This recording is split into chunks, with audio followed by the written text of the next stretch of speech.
Another day of training camp is in the books, and joining us from the beach today to talk about some training camp happenings is the one and only Hunter Hodes. We're going to talk about training camp day 2 and more on this edition of the Locked On Penguins podcast.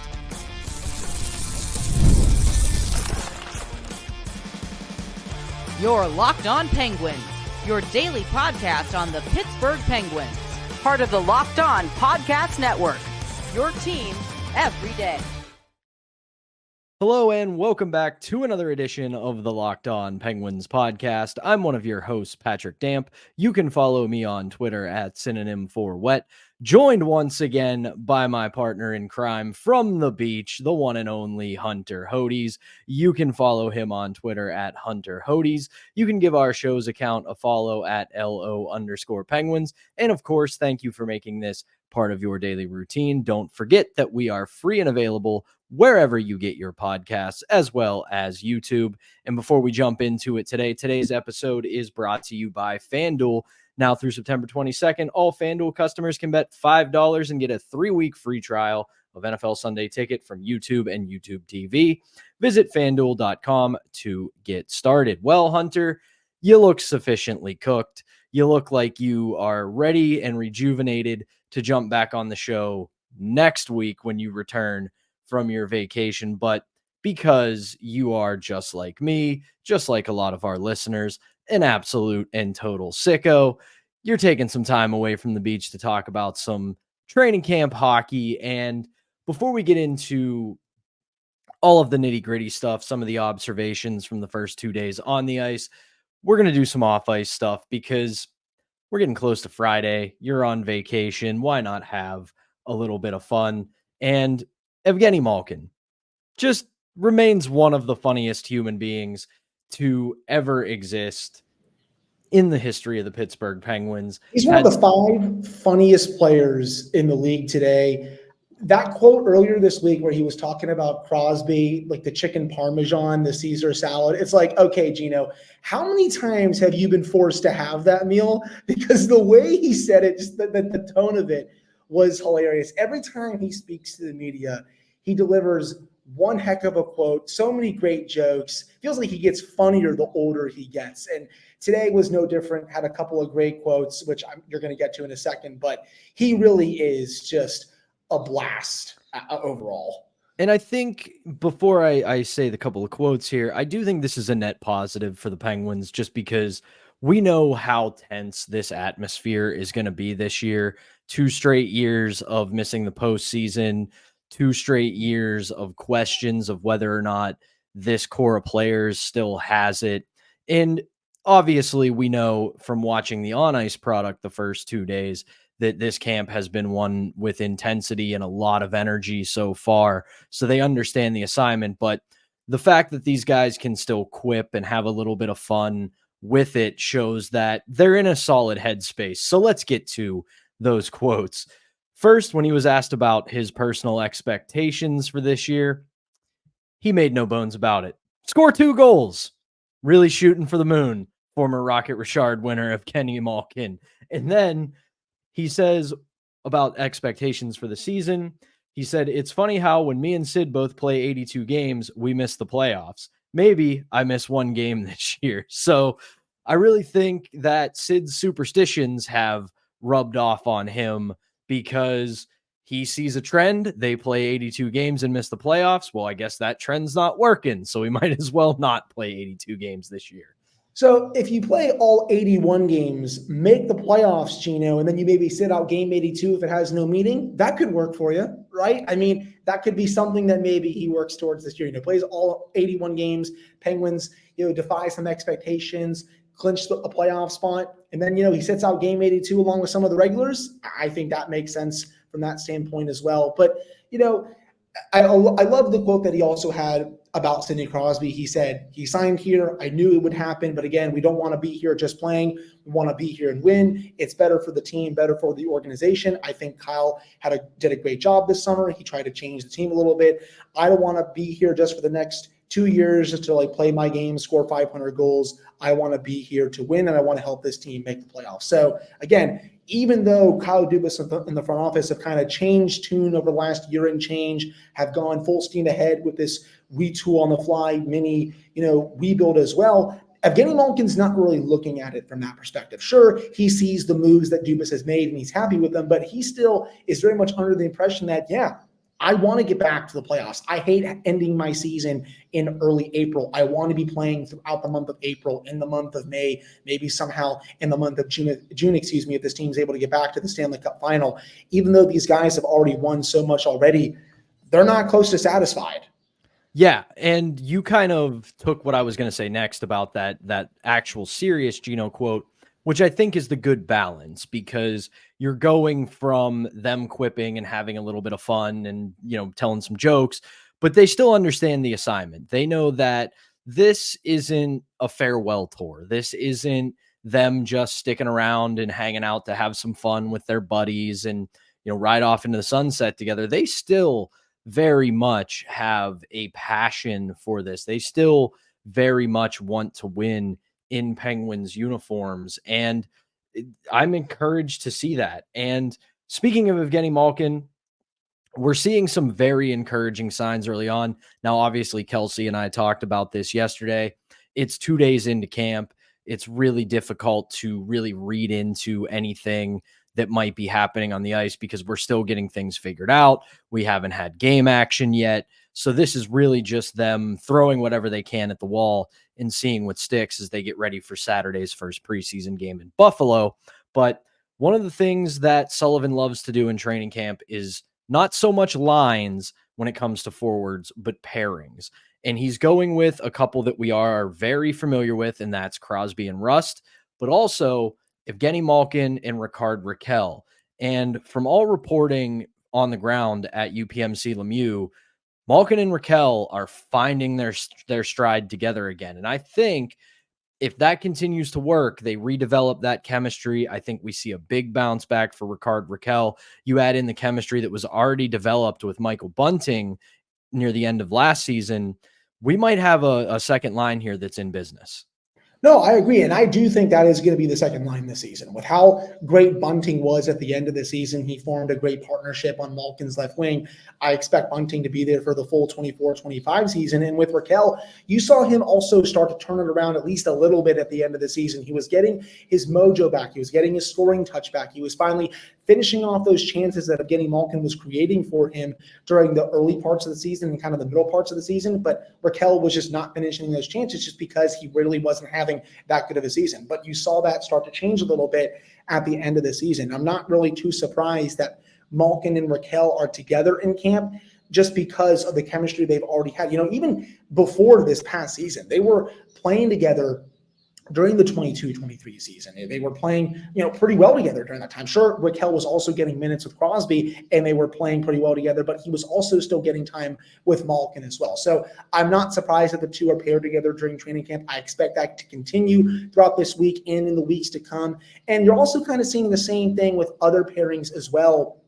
With Team One, for example, you have Rust and Crosby, no surprise there. That's going to be a pairing throughout the regular season. You also have someone like Anthony Beauvillier. He's been getting time with Sidney Crosby. I'm curious to see if that sticks a bit throughout training camp. Again, I don't think Beauvillier is going to win that top left spot on Crosby's wing, but I'm still intrigued that he's getting that opportunity to at least start camp this week.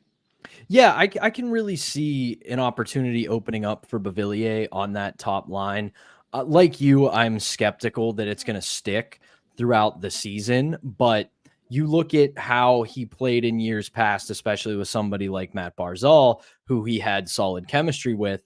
There is similarities between Crosby's game and Barzal's game. Obviously, Sid is a whole heck of a lot better, but when you really break down the way those two centers play the game, there is some similarity there. And if it worked there, the theory of the case is that it should work here.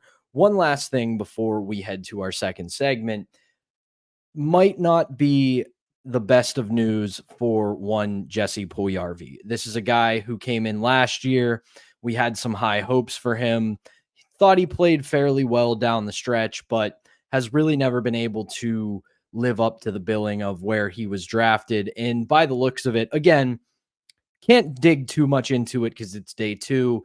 things could change, guys could break out, guys could slump, who knows, but his deployment this camp so far has mostly just been with minor league guys who we're going to see in the AHL and in the ECHL. So early returns on Puljujarvi right now show that he might not have a fit on this NHL roster this season.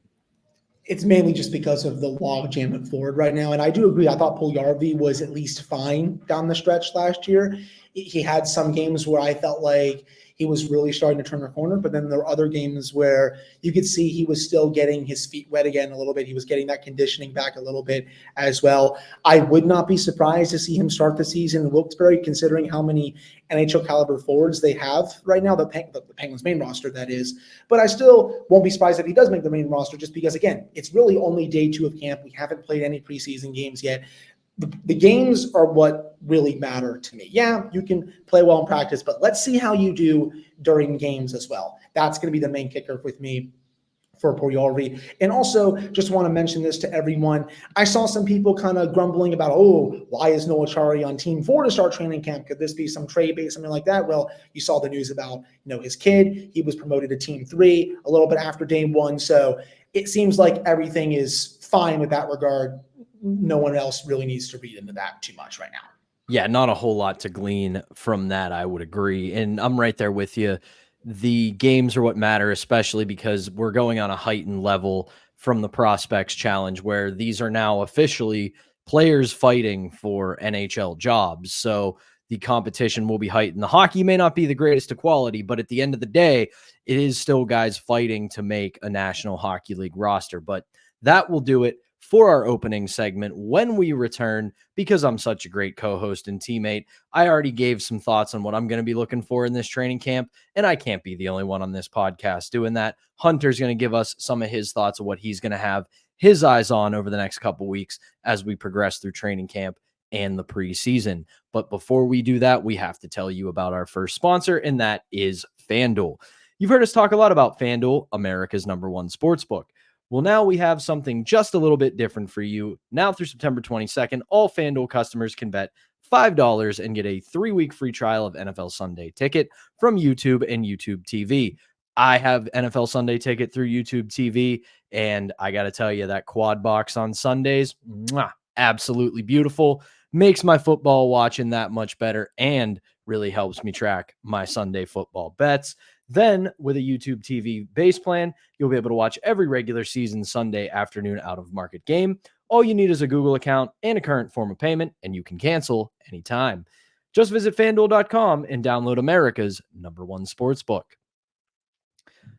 All right, welcome back to the Thursday edition of the Locked On Penguins podcast. I'm one of your hosts, Patrick Damp, joined from the beach by my co-host, Hunter Hodes. And like I was saying right before we threw it to break, earlier this week, right before training camp opened, I gave some of my thoughts on what I was looking for, what I wanted to see out of this training camp.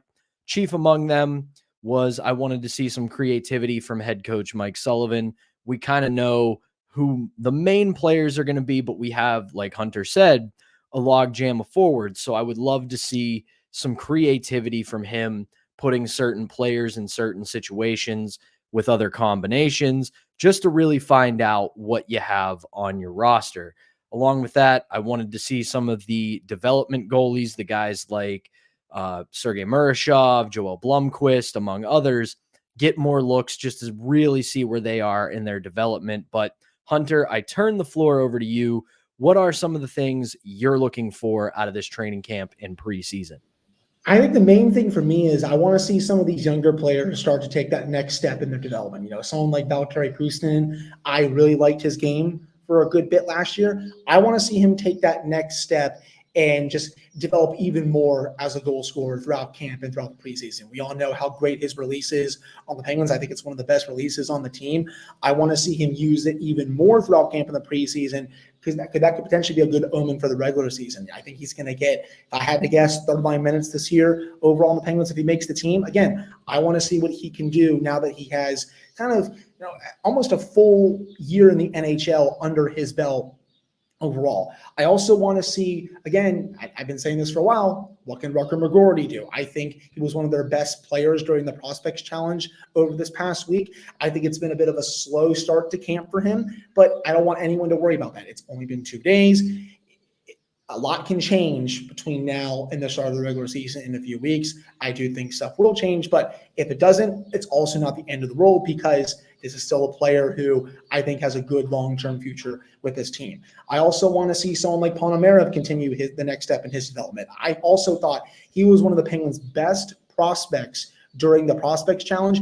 You can even make an argument that he was better than McGroarty. I would probably be in that camp. I thought McGroarty was toying with players in at least one of the 3 games, but Ponomarev I thought was great in all of the games for the Penguins. He looks like he's going to be making an impact at some point in the NHL this year. May not be at the start of the season, but I do think it's going to come at some point during the season. He looks just about NHL ready to me overall. So the main young guys overall, again, I want to see how the summer was for someone like Ryan Graves. I'm not expecting him to just, prove everyone wrong this year after how bad he was last year. I mean, I kind of want him to take baby steps first, but I want to see how his mindset is heading into this camp. He's been taking some rushes with Jack St. Ivany. I think it's going to be the bottom pairing to start the season. How do they mesh together? That's going to be something that I watch as well. And then also in the goaltending situation, who is going to take charge and at least behind Nedeljkovic and Jari, and really show that, okay, you deserve,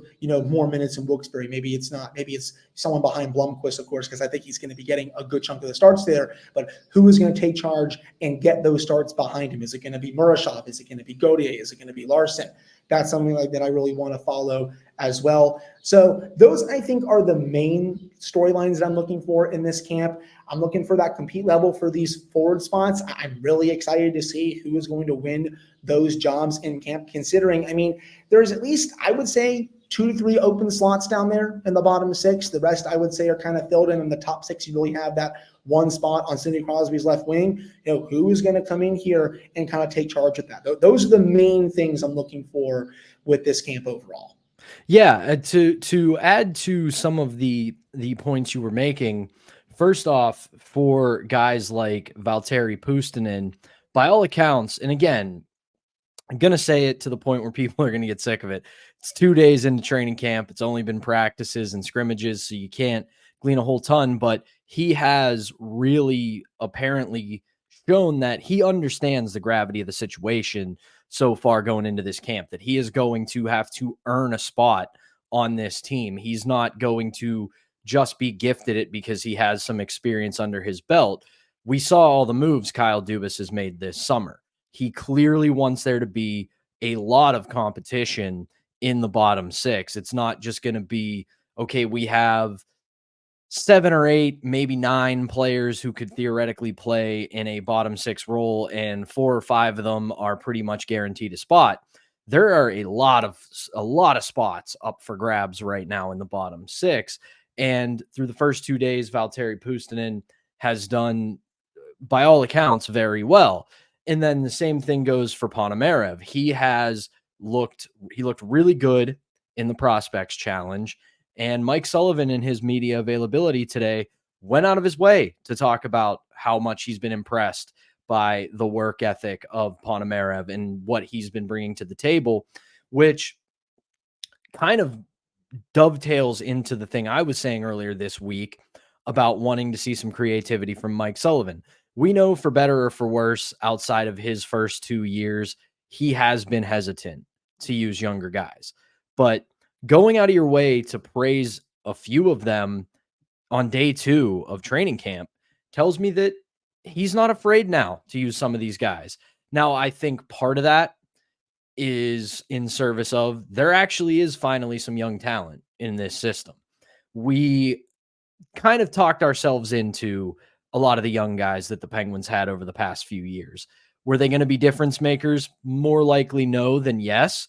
But now you look at the difference just a couple years later, and these are guys who can make a difference. Are they going to be superstars? Are they going to, be cracking the top of the lineup? Highly unlikely, but they're guys who can make an NHL roster and be impact players somewhere in your lineup. So excited to see that. And I'm right with you on the competition part of it, because this is something that'll push this team to another level this year. They can't just be complacent and think, okay, I made the Penguins.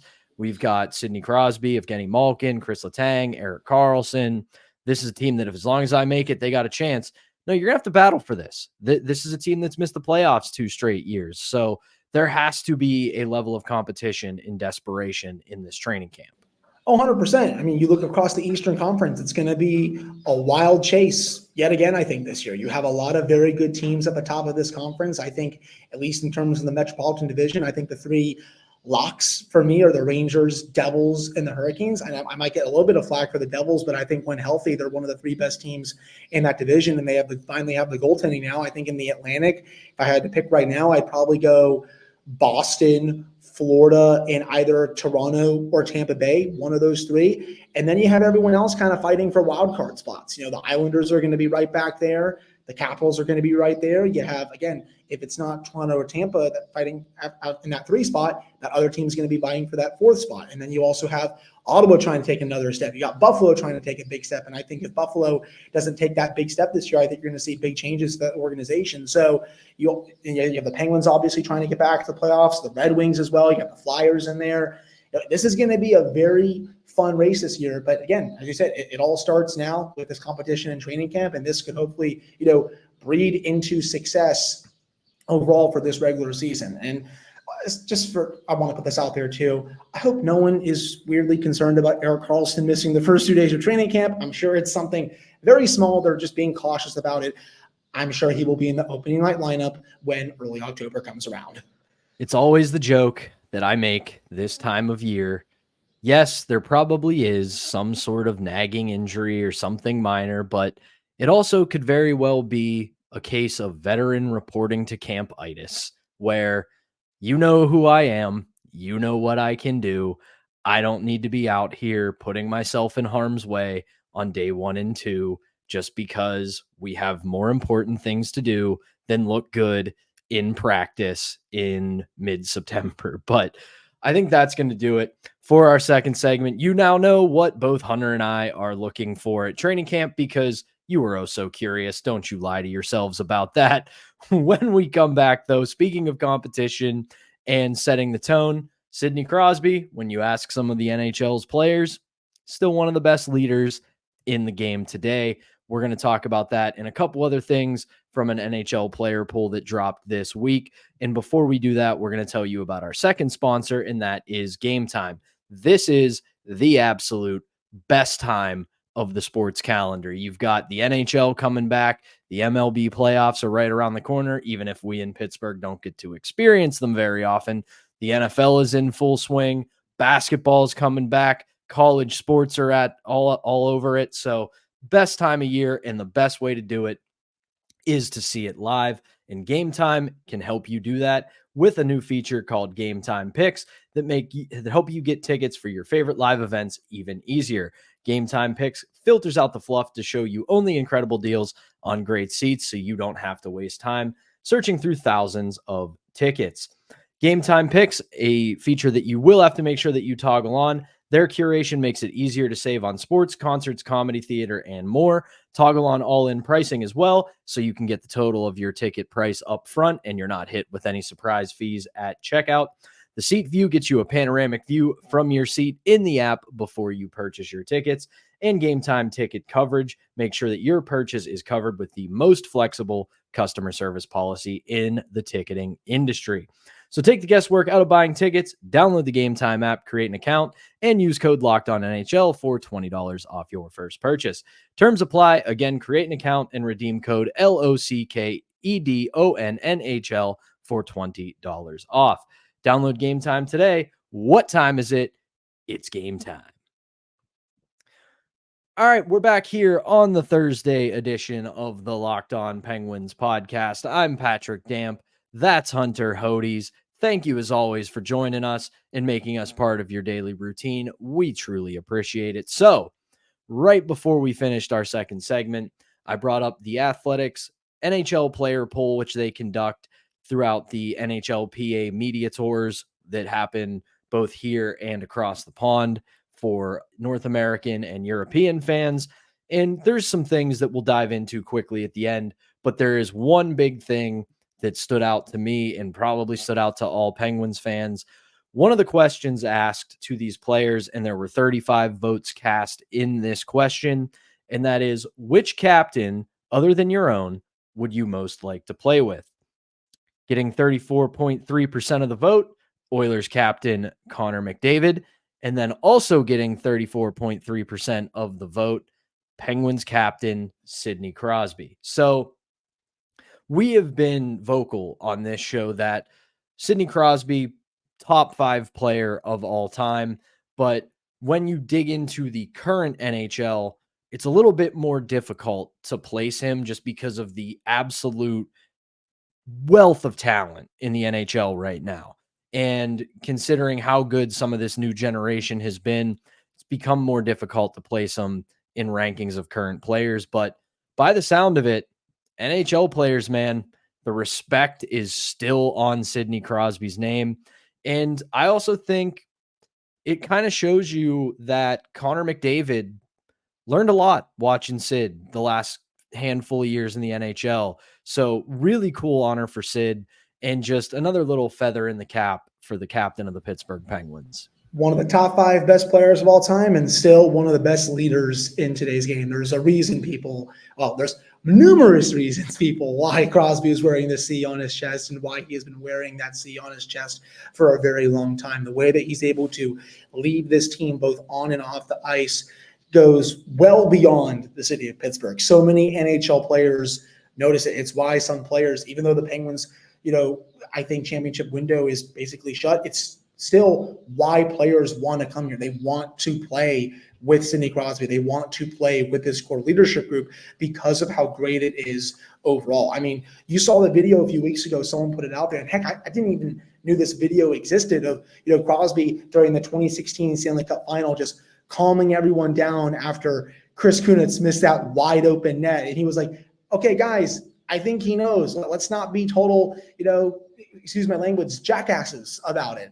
And just the way that he was able to just talk to his team in that type of situation.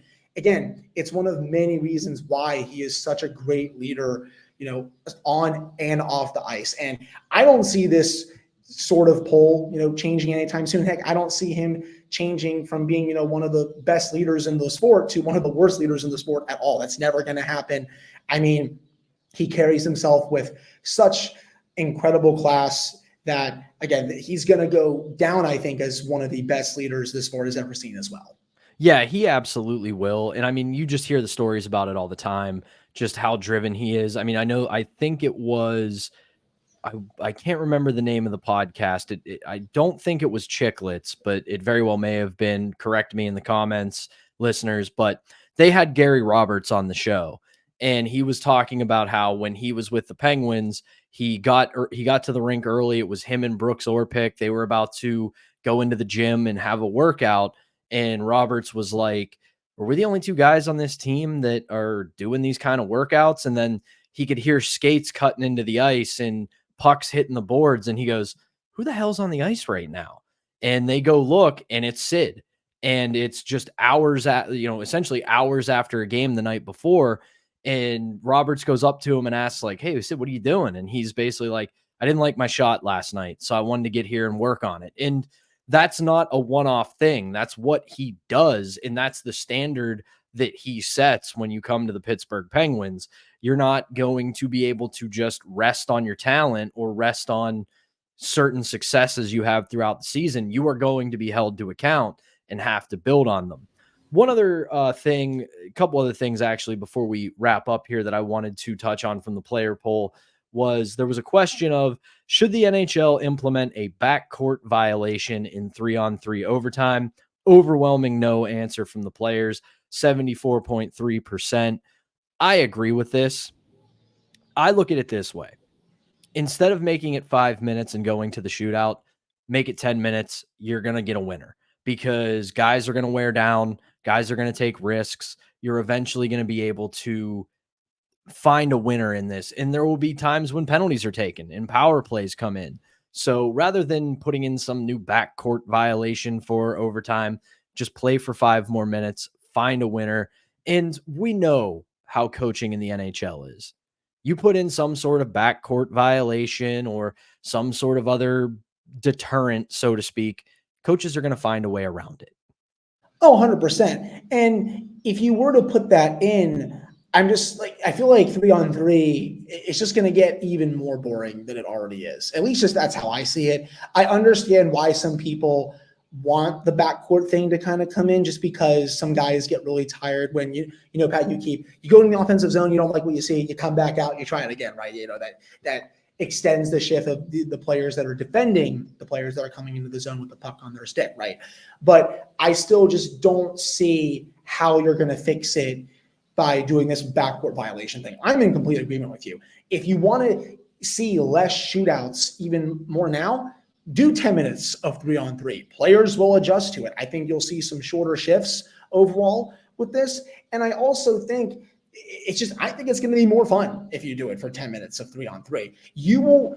I would bet a good chunk of money you would see a winner in 99.999% of games if it was a 10-minute 3-on-3.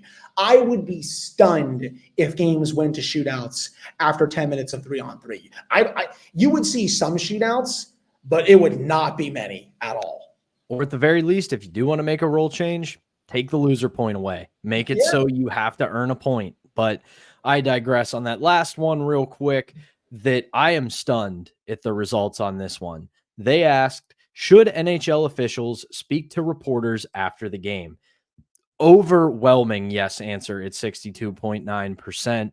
And absolutely.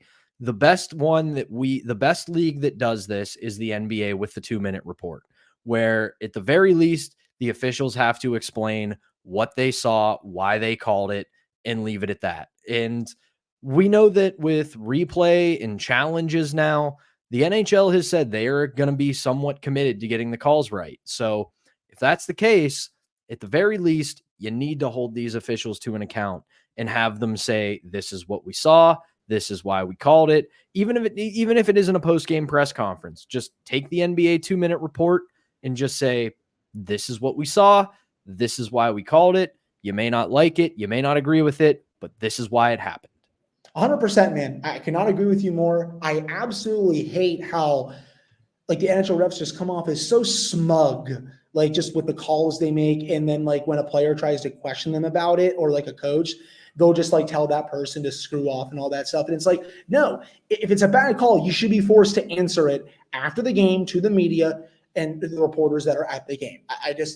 That needs to change ASAP. I don't know if it's going to, just because of how Bill Daly and Gary Bettman run this league, but it should. The refs need to answer for some bad calls that go on during games. The NHL officiating gets worse every year. I expect it to get even worse this year. That's how it's been in the NFL these last few years. I don't think it's going to change in the NHL at all. But yes, 100%, they need to answer to the media after every single game, especially when there's one with a controversial call or two.